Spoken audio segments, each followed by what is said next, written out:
저는 수요일 저녁 이 시간이 주일 설교하는 시간보다 훨씬 좋습니다. 그것은 좀 평소에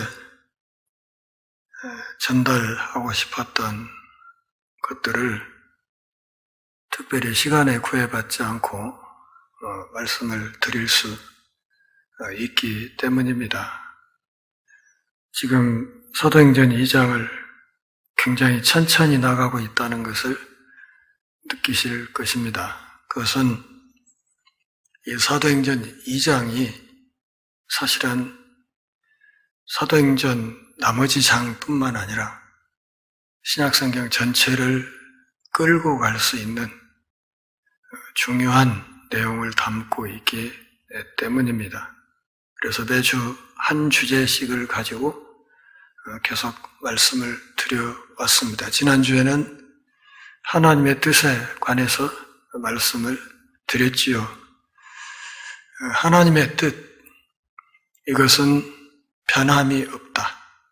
그리고 그 하나님의 뜻은 반드시 성취된다 하는 점에 대해서 지난 시간에 분명히 말씀을 드렸습니다.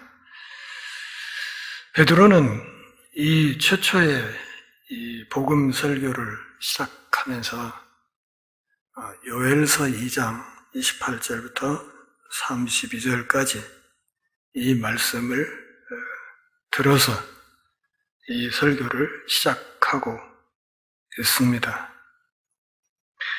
그러면서 21절에서 누구든지 주의 이름을 부르는 자는 구원을 받으리라. 여기까지 요엘서 말씀을 인용하면서 이야기를 했습니다.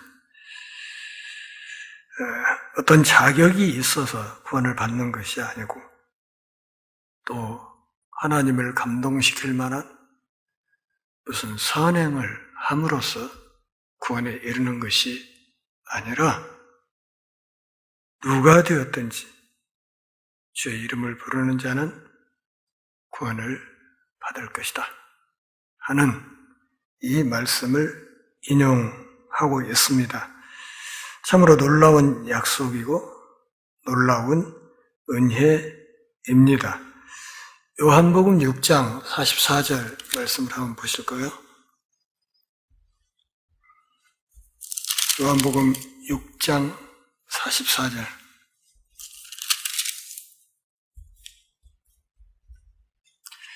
찾았으면 좀 같이 읽어보실까요? 나를 보내신 아버지께서 이끌지 아니하시면 아무도 내게 올 수 없으니 오는 그를 내가 마지막 날에 다시 살리리라. 오늘 우리들은 그래도 내가 착해서 내가 믿음이 있어서 교회에 나왔고 그리고 구원을 받았다 이렇게 생각하지만 이 요한복음 6장 44절 말씀을 읽어보면 그렇지도 않다는 것을 알 수 있습니다. 결국 우리가 교회에 발을 디디게 되고 또 예수 그리스도에 관해서 이야기를 듣게 되고 또 그것을 믿게 되고 또 그것을 바탕으로 우리가 회개하고 그분을 내 구주와 주로 영접하는 이 일이 전적으로 예수 그리스도의 은혜에 기반한 것임을 이 말씀에서 확인할 수 있습니다. 결국 하나님께서 우리 한 사람 한 사람을 그 발걸음을 이끌어서 그리스도의 품 안으로 들어오게 하셨기 때문에 우리가 믿음에 이르게 되고 아울러서 구원을 받게 되고 그랬기 때문에 우리가 주의 이름을 부를 수 있고 그러므로서 우리가 구원을 받게 된다 하는 사실을 알 수 있습니다. 또 한 군데 더 찾아볼까요? 갈라디아서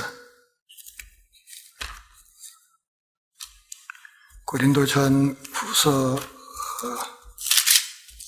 다음이죠. 갈라디아서 3장 28절. 갈라디아서 3장 28절. 같이 읽습니다. 너희는 유대인이나 헬라인이나 종이나 자유인이나 남자나 여자나 다 그리스도 예수 안에서 하나이니라. 이 말씀은 여기 21절에 있는 누구든지라는 말에 대한 주석입니다. 그러니까 이 누구든지라는 이 말 속에는 예수 그리스도를 믿음으로, 그것을 오늘 본문에서는 예수의 이름을 부른다 이렇게 표현했지만 결국 예수 그리스도 그분의 이름을 믿음으로써 구원을 얻은 사람들 안에서는 성별의 차이, 또 피부색의 차이, 국적의 차이, 교육 유무, 또 재산의 차이, 사회적 지위의 차이, 이런 것들이 의미가 없다는 것을 말하고 있습니다. 적어도 오순절 이 성령 강림 사건이 일어나는 이 시점부터는 사람들 사이에 모든 장벽과 모든 구별이 의미가 없다. 그렇게 말씀하고 있는 것이지요. 그런 것도 있어요. 교회 공동체 안에서 남성이 여성을 함부로 차별하거나 또는 남성 우월주의의 어떤 생각을 갖는 것은 완전히 복음을 반대로 뒤집는 행위가 된다 하는 사실을 알아야 됩니다. 적어도 예수 그리스도의 복음 안에서는 모든 차별과 구별이 사라지게 된다 하는 것을 성경 여러 곳에서 우리에게 말을 하고 있습니다. 그러면 요엘서 2장 28절부터 32절까지 이 말씀을 베드로가 왜 구약에 수많은 구절들이 있는데 그 중에서 이 대목을 콕 집어서 인용하면서 이 설교를 시작을 했을까요? 그것은 되게 여러분들이 짐작하시는 대로 이 본문에 성령의 부어지심에 대한 약속이 있기 때문이라고 일단은 생각할 수 있습니다. 그게 첫 번째 이유로 볼 수 있겠지요. 그런데 오순절 성령이 부어졌기 때문에 그것과 연관된 요엘서 2장 말씀을 인용했다. 이렇게 일단 볼 수 있지만 조금 더 그 이면을 파고 들어가면 우리가 한 번 더 생각해 봐야 될 것은 요엘서 2장의 전체 맥락, 그러니까 이 요엘서 2장의 뒷부분 쪽인데요, 인용한 것이.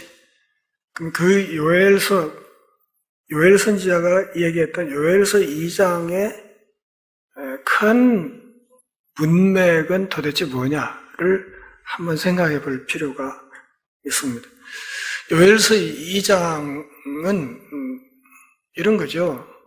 언약 백성들이 하나님 앞에 범죄했다. 그래서 하나님께서 심판하실 것이다. 그리고 그 심판이 있을 것이기 때문에 하나님의 백성들은 하나님 앞에 회개해야 된다. 그리고 하나님의 심판이 한번 지나간 뒤에 하나님께서 회복하시는 날이 올 것이다. 그 하나님의 회복에 관한 메시지가 바로 이 인용한 요엘서 2장 28절부터 32절까지의 이 말씀입니다. 그러니까 요엘서 전체의 맥락은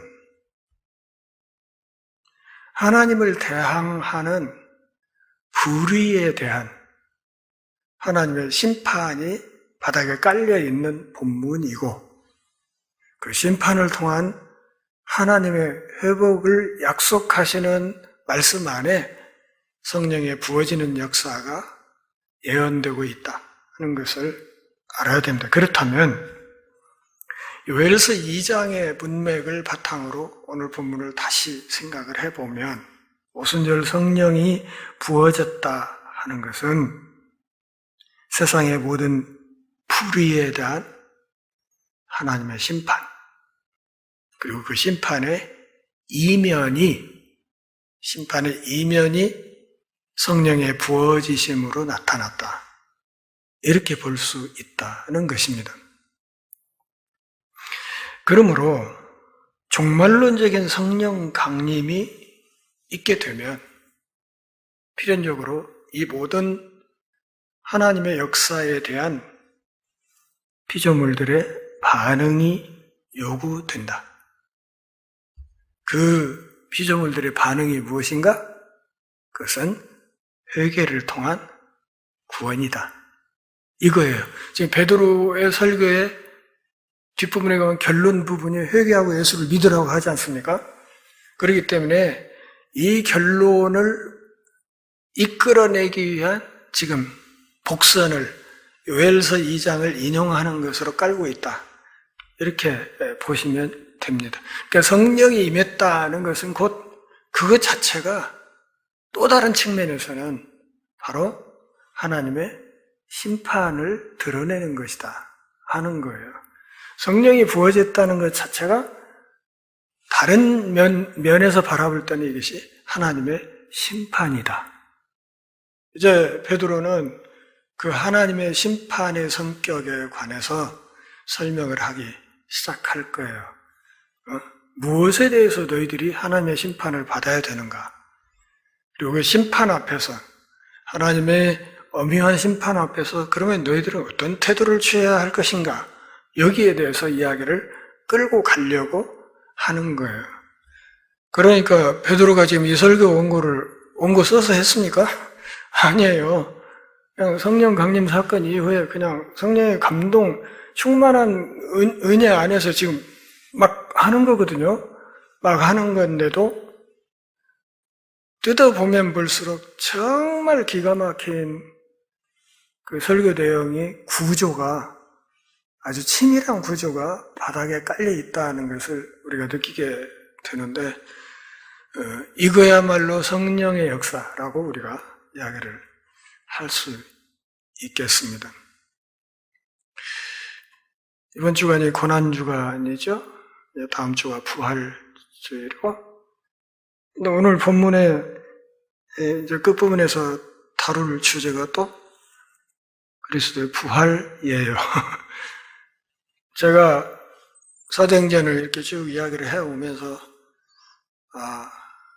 23년 부활주일 근처에는 사도행전 요 부분을 내가 다뤄야지 이렇게 하고 몇 달 전부터 계획을 세워놓고 그 진도에 맞춰서 오늘 여기까지 온 건 아니에요. 아닙니다. 그런데 이렇게 본당 들어오면서 생각하니까 기가 막히게 맞았네 하는 생각이 드는 거예요. 이것도 성령님의 역사라 이렇게 볼 수 있다는 것입니다. 그러니까 사람이 일부러 그렇게 진도를 이렇게 맞추려고 한 것도 아닌데 어떻게 매주 조금씩 하다 보니까 지금 그렇게 맞아 떨어지는 순간이 있다. 사람이 그걸 맞추려고 한 건 아닌데 그렇게 됐다면 그거 역시 하나님의 은혜로 우리가 볼 수 있겠다 하는 것입니다. 그러면서 22절을 같이 읽어볼까요? 이스라엘 사람들아 이 말을 들으라. 너희도 아는 바와 같이 하나님께서 나사렛 예수로 큰 권능과 기사와 표적을 너희 가운데서 베푸사 너희 앞에서 그를 증언하셨느니라. 너희 가운데서라는 말도 있고 너희 앞에서라는 말도 있고, 이건 베드로가 뭘 말하는 거예요? 못 본 척 할 수 없을걸? 그런 말이에요. 못 봤다고 못 할걸? 나 모른다고 할 수 없을걸? 이런 이야기입니다. 또 이스라엘 사람들아 하는 이 말 속에는 참 그 기가 막힌 내용이 사실은 이면에 깔려져. 이스라엘이라는 이름이 어떤 이름이에요? 창세기 강론할 때 제가 쭉 설명을 다 했었어요. 네 이름이 뭐냐? 예, 야곱입니다. 앞으로는 야곱이라 하지 말고 이스라엘이라고 해라. 해가지고 그 밤에 누군가와 씨름을 하다가 그냥 고집 피우고 하다가 그냥 여기를 얻어 터져가지고 평생 절름발이로 살았잖아요. 야곱이. 야곱이 그렇게 절름발이의 삶이 시작되면서 그 밤에 그의 이름이 이스라엘로 바뀐 거예요. 이스라엘로. 이스라엘 뜻이 뭔가요? 그 문자적인 뜻은 뭐 하나님과 겨루 이겼다 뭐 그런 뜻인데 그렇게들 해석을 많이 하는데 전 그렇게 보지 않고요. 이스라엘이라는 말에 이 말이 고대 근동의 또 갑자기 그 언어 이름이 생각이 안 나네. 하여튼 그 고대 근동 언어에 그 어원을 추적해 들어가면 뭐뭐의 중심이라는 뜻이 있다고 하지요. 그러니까 지금까지는 네가 야곱, 그러니까 야곱 중심의 삶. 그러니까 내 욕심을 따라서 아버지 속이고 형 속이고 해서 장자권 훔치고 막 그렇게 갔다가 또 장인 동네, 여갓집에 동네에 가가지고 결혼은 했지만 장인에게 또 속아서 종살이하고 막 이렇게 하면, 그러면서도 악착같이 자기의 삶을 어떻게 이렇게 자기 울타리를 쌓으려고 몸부림치면서 살아왔던 사람. 그 사람이 이제 저쪽에 형이 자기를 마중 나오고 있다고 하니까 아이고 이제 난 죽었다 싶었잖아요. 그러죠? 이 야복강에서 혼자 엎드려가지고 말하자면 하나님 앞에 엎드려 기도를 한 거죠. 하나님 나 죽일 거예요. 살릴 거예요. 그래가지고 그러면서 이제 이름이 이스라엘로 바뀌었다. 그러니까 이렇게 보면 이 이스라엘이라는 말은 지금까지 네가 네 중심으로 살았어도 이 시간 이후부터는 엘 중심, 하나님 중심으로 살아야 된다 하는 뜻에서 네 이름을 앞으로는 이스라엘이라. 저는 제가 이가라서 참 감사한 데가 이런 데입니다. 이스라엘. 이제부터는 하나님 중심으로 살아야 된다. 그래서 야곱의 후손들을 우리가 나중에 이제 신정국가 나라 이름 자체가 이스라엘로 됐잖아요. 그러니까 하나님 중심으로 살아야 되는 그런 나라, 그런 나라의 신정국가에 하나님의 통치를 받는 백성들이란 뜻이 이스라엘 백성들이라는 말이에요. 그런데 그 하나님의 통치를 받고 살아온 이 민족, 스스로 아브라함의 후손, 야곱의 후손, 이렇게 다윗의 후손 이렇게 주장을 하던 이 사람들이 했던 짓이 뭐예요?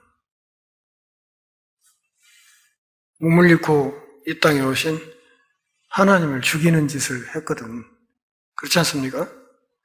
그러니까 베드로가 지금 여기 모여 있는 사람들을 향해서 이스라엘 사람들아 하는 이 말에는 어떤 의미에서는 베드로가 이 사람들을 그냥 딱밤을 한 대씩 때리는 그런 의미가 이 속에 담겨 있어요. 어쨌든 이 사람들을 메시아를 죽이는 반역을 저질렀지만 그럼에도 베드로는 이 사람들을 향해서 이스라엘 사람들아 이렇게 부르고 이 말을 들으라. 더 줄이면 이스라엘아 들으라. 어순을 바꾸면 들으라 이스라엘아. 이 말 어디 나옵니까? 구약성경. 신명기 6장 4절. 쉐마 스마 이스라엘 아도나의 엘로헤누 아도나이 에핫, 스마 이스라엘, 들으라 이스라엘아. 그러니까 들으라라는 말로 시작되는 이 들으라라는 히브리어가 스마, 모음을 붙이기에 따라서는 쇠마라고도 읽을 수도 있고, 모음이 그냥 불안정하니까요, 붙이기에 따라서는 쇠마라고 할 수도 있고, 제 생각에는 그냥 첫 음절에 있는 애음은 약음이기 때문에 그냥 스마 하는 게 더 낫다 이렇게 생각이 드는데, 보통 쇠마로 많이 알려져 있죠. 그러니까 신명기 6장 4절에 쇠마. 그러니까 토라의 핵심을 이루는 첫 구절이 들으라라는 말이거든요. 쇠마, 스마 이스라엘아 들으라 했던 이 말 어형이 사실 지금 베드로가 이스라엘을 부르면서 하고 있는 이 말 속에 바탕에 있다. 다시 말하면 이 말을 들으라라고 말을 하는 것은 자기가 지금 하기 시작하는 이 이야기는 새로운 쇠마다, 이런 뜻이 바닥에 깔려 있는 겁니다. 내가 하는 이 말은 구약의 그 쇠마 말고 이제 새 시대의 새로운 쇠마다. 그러니 내 이야기를 잘 들으라 하는 뜻이 이 바닥에 깔려 있습니다. 하나님께서 나사렛 예수로 큰 권능과 기사와 표적을 그랬는데, 권능, 기사, 표적 이 말들 헬라어 원문을 보면 전부 복수 형태예요. 그러니까 수 개념을 살려서 번역하면 큰 권능들, 기사들, 표적들을 너희 앞에서 베푸셨다, 이런 말이거든요. 그러니까 예수님, 나사렛 예수를 통해서 하나님이 친히 행하셨던 권능, 기사, 표적 이런 것들이 사례가 많다는 거예요? 적다는 거예요? 많다는 거예요. 많다는 겁니다. 굉장히 많다는 거예요. 오늘 얼마나 많을까요? 얼마나? 자, 요한복음 20장, 돌아오는 주일날 제가 이 대목 설교를 그 앞부분 본문을 제가 하려고 그러는데, 요한복음 20장 30절 31절 신약 184페이지 30절 31절 요한복음 20장 30, 31절 같이 읽어요. 예수께서 제자들 앞에서 이 책에 기록되지 아니한 다른 표적도 많이 행하셨으나 오직 이것을 기록함은 너희를 예수께서 하나님의 아들 그리스도이심을 믿게 하려 하며 또 너희로 믿고 그 이름을 힘입어 생명을 얻게 하려 함이니라. 요한은 요한복음서 안에서 예수님이 행하셨던 이적 7가지만 딱 추려서 설명을 했어요. 근데 이거 외에도 그분이 행하신 이적들은 굉장히 많다. 굉장히 많다. 근데 내가 정리해서 들려준 이 이야기만으로도 너희들은 예수를 믿는 믿음으로 들어갈 수 있다. 충분히 들어가고도 남는다. 그런 이야기를 했습니다. 그러니까 이 큰 권능과 기사와 표적을 하나님이 행하셨는데 그걸 누구를 통해서 한 거예요? 나사렛 예수. 나사렛에 대해서 지지난주쯤에 제가 말씀을 드렸죠. 이게 얼마나 천하님의 이름인지. 그 당시 사람 취급 별로 받지 못하던 지역 출신 나사렛의 목수 예수를 통해서 하나님이 엄청난 일을 행하셨다. 어디에서? 너희가 보는 눈앞에서 행하셨다. 그런데 그걸 보고도 너희들은 이 사람 죽였다. 그 말을 지금 하려는 거거든요.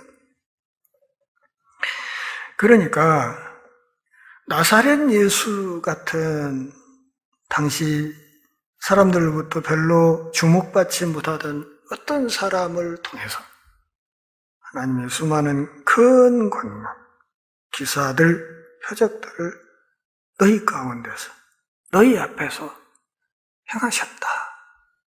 행하셨다.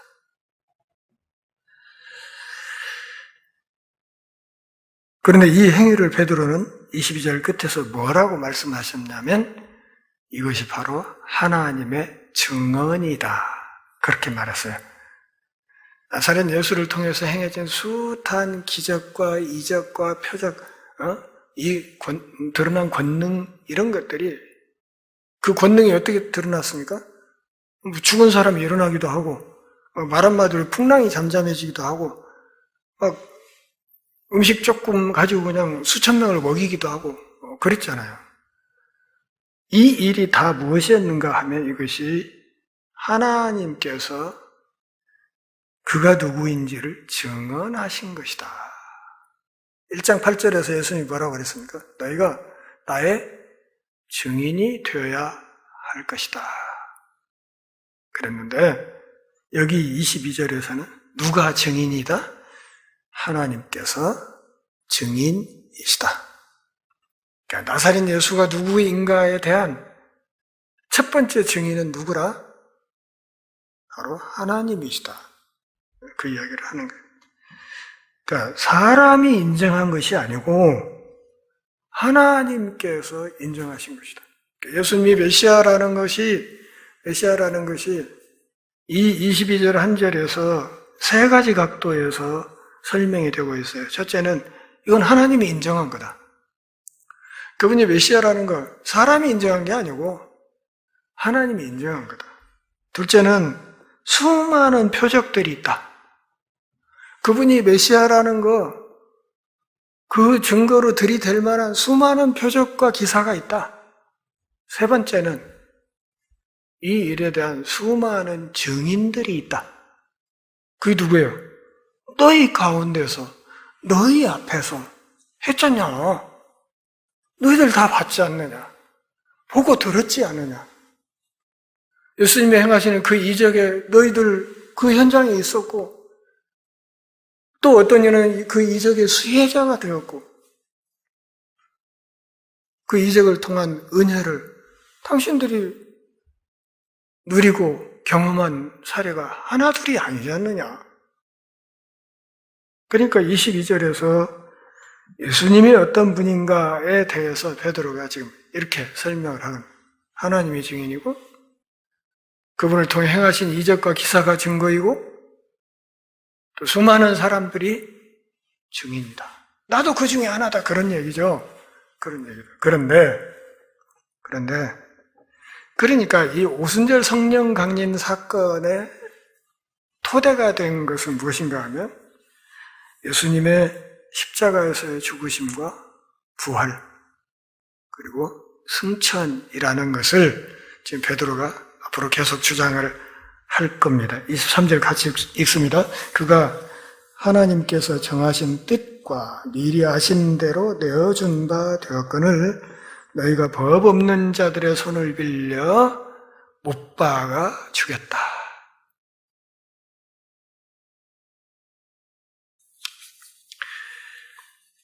하나님의 뜻에 대해서는 지난주에 설명했습니다. 그분의 뜻은 변함이 없다. 여기서 말하는 하나님의 뜻은 뭘까요? 여기서 말하는 하나님의 뜻은 구체적으로 메시아가 사람의 몸을 입고 갈 것이다. 하나님 약속. 그다음에 그 약속의 성취. 그다음에 그 메시아가 모든 인류의 모든 죄를 대신 짊어지고 십자가에서 죽는다는 것. 그리고 부활한다는 것. 그리고 승천한다는 것. 오직 그런 방식으로만 인류의 죄가 해결될 것이라는 것.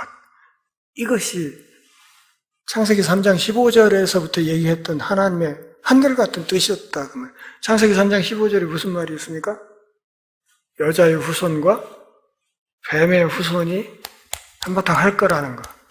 그 과정에서 여자의 후손이 뱀의 머리를 칠 것이고 뱀은 그 여자의 후손의 발뒤꿈치를 물을 것이라고 한 원시 복음이 있잖아요.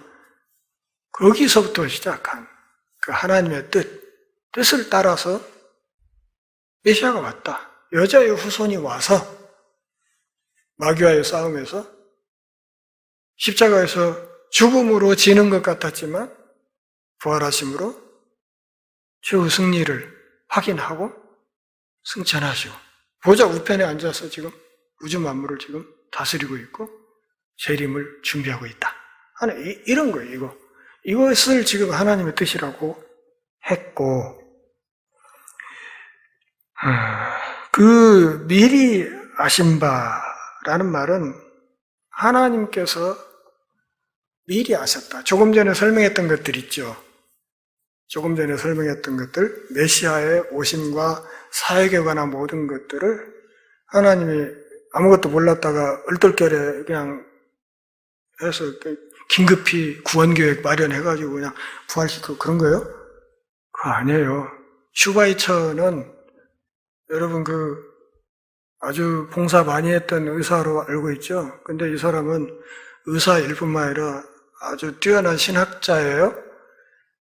신학자인데 좀 건전한 신학자는 아니고요. 신학자는 아닌데 자기 신앙의 일각에서 아프리카 봉사활동을 했죠. 그런데 슈바이처가 그런 얘기를 했죠. 나사렛 예수가 그냥 자기가 원하는 어떤 역사의 흐름대로 이게 흘러가지 않았고 역사의 수레바퀴에 치여서 죽어버린 거라고.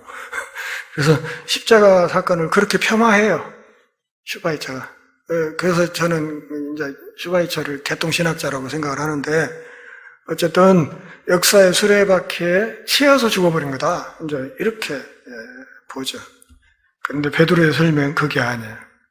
하나님 미리 다 알고 있었고 그분의 뜻을 한결같이 성취시켜가는 과정에서 그분의 십자가의 죽음과 부활이 일어난 것이다.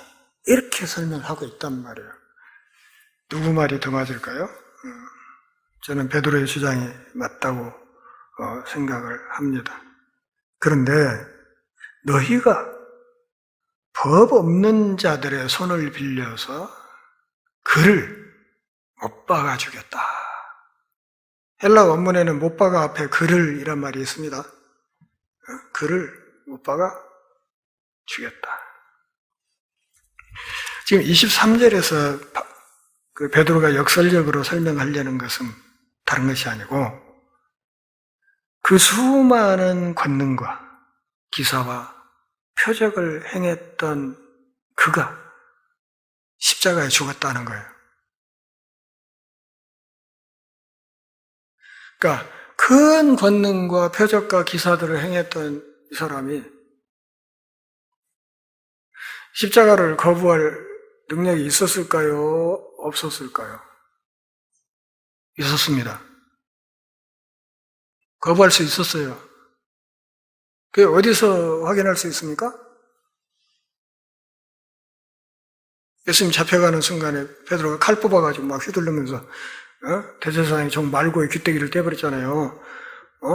그러니까 예수님이 다시 주워서 이렇게 붙여주고 붙여주고 하면서 그러지 마라. 칼 쓰는 자 칼로 망한다 하시면서 내가 지금 아버지께 구하면 하늘에 수많은 천군 천사들이 와서 이 상황 정리 못하겠냐. 그 얘기를 하셨잖아요. 그러니까 그분이 안 하려고 맘먹었으면 이거 피해갈 수도 있는 거였어요. 근데 사실은 광야에서 예수님이 처음 시험 당할 때 시험이 그거였잖아요. 내 앞에 절해라. 그러면 천하 영광 다 얻을 수 있어. 그런 얘기였죠. 굳이 뭐 십자가 가지고 그렇게 힘들게 그럴 거 뭐 있어. 그냥 나 절 한 번 하면 영광 다 얻을 수 있는데. 근데 마귀의 그 시험에 넘어가지 않았잖아요. 그러니까 지금 베드로가 하는 이야기는 그 수많은 이적을 행했던 분이 십자가를 졌다. 십자가를 진 이 일이 그분의 자발적인 선택과 순종의 열매였다는 이야기를 하는 겁니다. 또 하나, 하나님의 뜻과 예지에 따라서, 미리 아심에 따라서 이 십자가 사건이 하나님의 통제권 안에 있었다는 이야기를 하는 겁니다. 너희들은 그냥 로마 사람, 또 빌라도 막 동원해가지고 그냥 어찌든지 그냥 저 사람 나무에 달아서 저주받은 자로 만들어가지고 메시아 사건, 가짜 메시아인 예수를 죽여서 그냥 이 예수 사건을 속히 종결 지으려고 난리 법석을 했지만 이 모든 상황, 너희 이스라엘 나라 이 유대의 종교 지도자들이 앞장서서 했던 이 반역과 배신의 이 모든 행위 자체가 그것이 누구 안에? 하나님의 손 안에 있었다고 얘기를 하는 거예요. 제가 이제 현재 전 세계의 움직임, 러시아 우크라이나 전쟁 언제 끝날지 모르겠고, 튀르키예 시리아 지진이 있다 그러고, 또 내년에 백두산 터진다 그러고, 그냥 그 기후 위기 때문에 인류의 지구의 종말이 코앞이라고 했었고 정말로 뒤숭숭하고 그렇지 않습니까? 좀 전에도 누가 저하고 이렇게 카톡을 잠깐 했는데 참 살기 힘든 세상이라고 해서 저도 그렇다고 대답은 했습니다. 참 살기 힘든 세상. 그럼에도 제가 꿀떡같이 믿고 있는 거 하나. 그것은 그래봤자 우리 아버지 손바닥에 있다. 그건 믿는다는 거죠. 그래봤자 아무리 달고 뛰어도 그분 손바닥 안에 있다. 또 하나, 23절에서 베드로가 신랄하게 지적하는 것은 예수님이 십자가형을 집행했던 자들의 죄, 그들의 타락, 하나님이 비록 통제하기는 했지만 그럼에도 불구하고 이 모든 일은 하나님의 책임이 아니라 이 예수를 십자가에 못 박아 죽인 자들의 죄는 명백히 사람들의 책임이라 하는 것을 베드로가 분명히 하는 겁니다. 하나님이 다 통제하는 상황이었으니까 이게 하나님 책임 아니고 하나님을 배신하고 그렇게 오랜 약속을 주신 끝에 언약을 성취시켜서 보낸 메시아를 그냥 허망하게 십자가에 달아 죽여버린 이 희한한 짓을 해버린 이 이스라엘 백성들, 그들의 죄는 여전히 심각한 죄로 문제가 된다는 이야기를 지금 베드로가 하고 있는 것입니다. 너희들이 직접 십자가형 집행 못하니까 법 없는 자들 동원했지? 이 법 없는 자들 누구예요? 이 법 없는 자들이란 말은 율법 없는 자들, 토라가 없는 자들, 모세의 율법을 모르는 이런 사람들, 이 로마 사람들이고 동시에 빌라도 같은 사람들, 이런 사람들의 권력을 끌어다가 그들의 손을 빌려서 그를 못 박아 죽여버렸다. 그를 못 박아 죽여버렸다. 누구를 향해서 하는 말이야? 이스라엘 사람들 너네들이 한 짓이 그거라는 거야. 너희들이 한 짓이 그거라는 거야. 기껏 메시아를 보내주었더니 그 메시아를 십자가에 매달아 죽여버려? 이제 그 말, 성경에는 안 써져 있지만 그 말 뒤에 괄호 열고 저보고 써내라고 하면 그러고도 너희들이 신앙이냐? 괄호 닫고 그 이야기를 요 23절 뒤에 넣을만 하겠죠. 자, 24절 같이 봅니다. 하나님께서 그를 사망의 고통에서 풀어 살리셨으니 이는 그가 사망에 매여 있을 수 없었습니다. 자, 23절에서는 이 죽인 주체가 누구라고 했어요? 누구로 나와요? 너희가 죽였다. 24절에서는 주체가 누구예요? 하나님이 살렸다.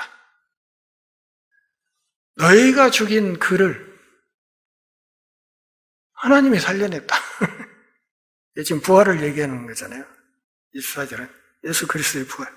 그가 사망에 매여 있을 수 없었다 하는 이 말은 부활을 막을 수 없었다. 그런 말이죠. 그러니까 예수 사건을 완벽하게 마무리 지으려고 예수님이 죽은 뒤에 그 무덤에 어떻게 바위 문을 막고 도장 찍어서 인봉을 하고 군병들을 보초를 세워서 지키고 했던 거 잘 아시잖아요, 우리가. 그렇죠? 이 유대인들이 얘기를 했단 말이에요.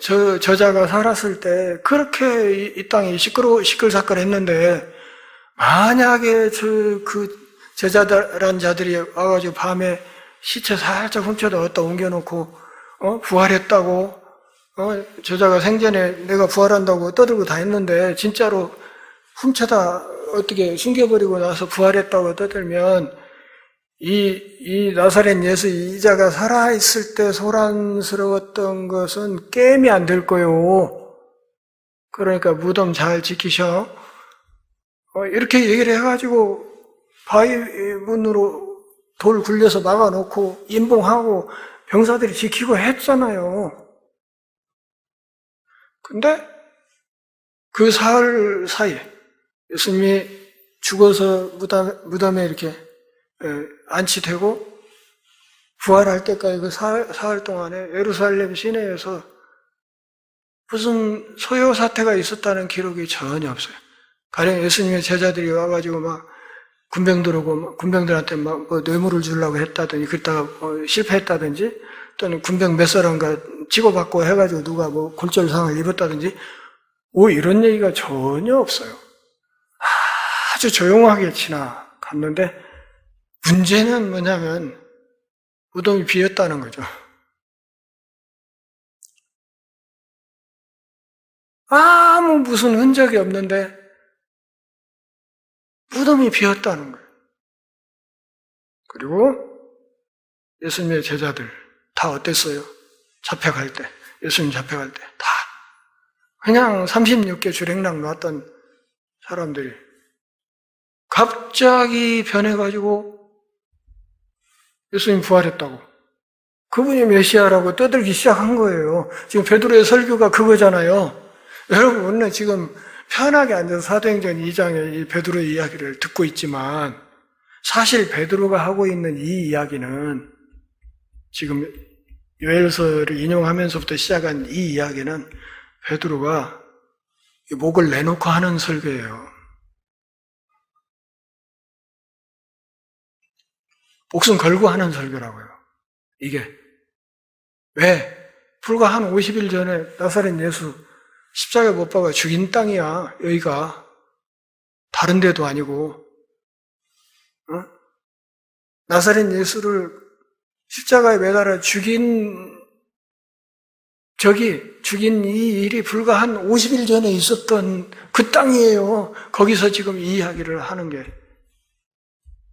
이게 보통 사람의 생각 또 내가 이 말을 하면 사람들한테서 어떤 반응이 어떨까 혹시 어떻게 되지 않을까 하는 이런 잔머리를 굴려서 계산을 하고 이렇게 해서 하는 설교는 아니란 말이에요.